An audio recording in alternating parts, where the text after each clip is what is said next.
YouTuber ಸಮೀರ್ಗೆ ಆರಂಭಿಕ ಮುನ್ನಡೆ. ಸಮೀರ್ಗೆ high court ಬೇಗ್ relief. FIR ಬೆನ್ನಲ್ಲೇ ಸಮೀರ್ಗೆ ಕಾನೂನು ನೆರವು. ಸಮೀರ್ ಬಂಧಿಸದೇ ಇರುವಂತೆ ಹೈಕೋರ್ಟ್ ಆದೇಶವನ್ನ ನೀಡಿದೆ.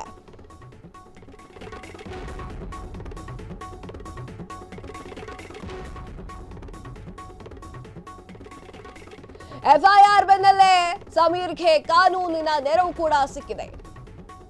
ಸಮೀರ್ ಬಂಧಿಸದಂತೆ ಹೈಕೋರ್ಟ್ ಆದೇಶ. ಪೊಲೀಸರಿಗೆ ಹೈಕೋರ್ಟ್ ಖಡಕ್ ಆರ್ಡರ್ ಕೊಟ್ಟಿದೆ. ಯಾವುದೇ ಕಾರಣಕ್ಕೂ ಬಂಧಿಸದಂತೆ ಸೂಚನೆಯನ್ನ ನೀಡಿದೆ. ಸೌಜನ್ಯ ಕೇಸ್ ವಿಡಿಯೋ ಮಾಡಿದಂತಹ ಸಮೀರ್ ನಾವು ಮಾತಾಡಿ ಆಗಿತ್ತು.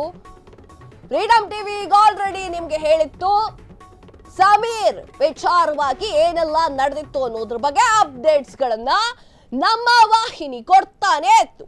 ಸಮೀರ್ ಬಂಧನದ ಭೀತಿಯಲ್ಲಿದ್ರು. ಅವರ ಮೇಲೆ ಎಫ್ಐಆರ್ ಕೂಡ ಹಾಕಲಾಗಿತ್ತು. ಎಫ್ಐಆರ್ ಹಾಕಿದ್ಯಾರು ಅಂತಂದ್ರೆ ಪೊಲೀಸರೇ ಆಗಿತ್ತು. ಸೊ ಈಗ ಮುಟ್ಟಂಗಿಲ್ಲ, ಟಚ್ ಮಾಡಂಗಿಲ್ಲ, ಮಾಡಿದ್ರೆ ಎಲ್ಲ ಪೀಸ್. ಸಮೀರ್ ವಿರುದ್ಧ ಸ್ವಯಂ ಪ್ರೇರಿತ ಪ್ರಕರಣ ದಾಖಲೆಯಾಗಿತ್ತು. ಬಳ್ಳಾರಿಯ ಕೌಲ್ ಬಜಾರ್ ಠಾಣೆಯಲ್ಲಿ ಪ್ರಕರಣ ದಾಖಲೆ ಮಾಡಲಾಗಿತ್ತು. ಸಮೀರ್ ಬಂಧನಕ್ಕೆ ಮುಂದಾಗಿದ್ದಂತಹ ಕಾಕಿಗೆ ಹೈ ಶಾಕ್ ಕೊಟ್ಟಿದೆ. ಪೊಲೀಸರು ಹೈಕೋರ್ಟ್ ಆದೇಶವನ್ನ ಪಾಲನೆ ಮಾಡಲೇಬೇಕು. ಸಮೀರ್ ಅಭಿಮಾನಿಗಳಿಗೆ ಸಂಭ್ರಮ ಕೊಟ್ಟಿರುವಂತಹ ಹೈ ಆದೇಶ. ಬಂಧಿಸದಂತೆ ಹೈಕೋರ್ಟ್ ಮೊರೆ ಹೋಗಿದ್ದಂತಹ ಸಮೀರ್ ಮನವಿಯನ್ನ ಮಾನ್ಯ ಮಾಡಿರುವಂತಹ ನ್ಯಾಯಪೀಠ. ಎಸ್, ಬೆಳಗ್ಗೆ ಏನೇನಾಯ್ತು ಅಥವಾ ನಮ್ಮ ವಾಹಿನಿಯಲ್ಲಿ ಏನೆಲ್ಲ ನಿಮ್ಗೆ ಹೇಳಿದ್ವೋ, ಏನೆಲ್ಲ ನಿಮಗ್ ತೋರಿಸಿದ್ವೋ ಅದಷ್ಟು ಕಥೆಯನ್ನ ನಾನೀಗ ಹೇಳ್ತೀನಿ. ಸಮೀರ್ ವಿಡಿಯೋ ಮಾಡಿರ್ತಾನೆ, ಅದು ಕೂಡ ಧರ್ಮಸ್ಥಳ ವಿಚಾರವಾಗಿ, ಸೌಜನ್ಯ ಕೇಸ್ ವಿಚಾರವಾಗಿ ವಿಡಿಯೋವನ್ನ ಮಾಡಿರ್ತಾನೆ. ಅದಕ್ಕೆ ಯಾವುದೇ ಹೆಸರನ್ನ, ಕರೆಕ್ಟ್ ಆಗಿ ಕೇಳಿ, ಯಾವುದೇ ಹೆಸರನ್ನ ಬಳಸಿರೋದಿಲ್ಲ.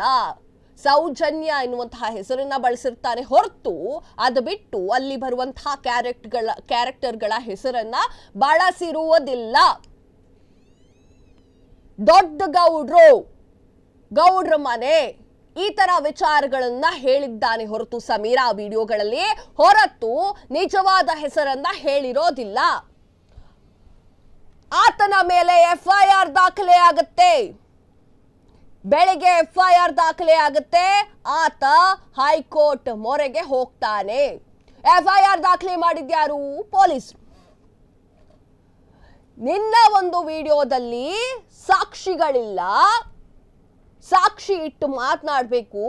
ನೀನು ಮಾಡಿರುವಂತಹ ವಿಡಿಯೋಗಳನ್ನ ಯಾರೋ ಒಬ್ಬ ನೋಡ್ದ ಅಂತಂದ್ರೆ ಇನ್ಫ್ಲೂಯೆನ್ಸ್ ಆಗಬಹುದು ಆತ ಅನ್ನೋ ಕಾರಣಕ್ಕೆ ಎಫ್ಐಆರ್ ದಾಖಲೆ ಮಾಡಲಾಗಿತ್ತು. ಈಗ ಹೈಕೋರ್ಟೇ ಆದೇಶವನ್ನ ನೀಡಿದೆ. ಮುಟ್ಟಂಗಿಲ್ಲ, ಟಚ್ ಮಾಡಂಗಿಲ್ಲ ಅನ್ನುವಂತಹ ಒಂದು ಆದೇಶವನ್ನ ಕೊಟ್ಟಿದೆ. ಈಗ ಸಮೀರ್ ವಿರುದ್ಧವಾಗಿ ಮಾತನಾಡೋರೆಲ್ಲ ಗಪ್ ಚಿಪ್ಪ ಕೂತ್ಕೊಂಡಿದ್ದಾರೆ. ಹಾಗೆ ಸಮೀರ್ ಅಭಿಮಾನಿಗಳು ಕೂಡ ಫುಲ್ ಖುಷಿಯಾಗಿದ್ದಾರೆ.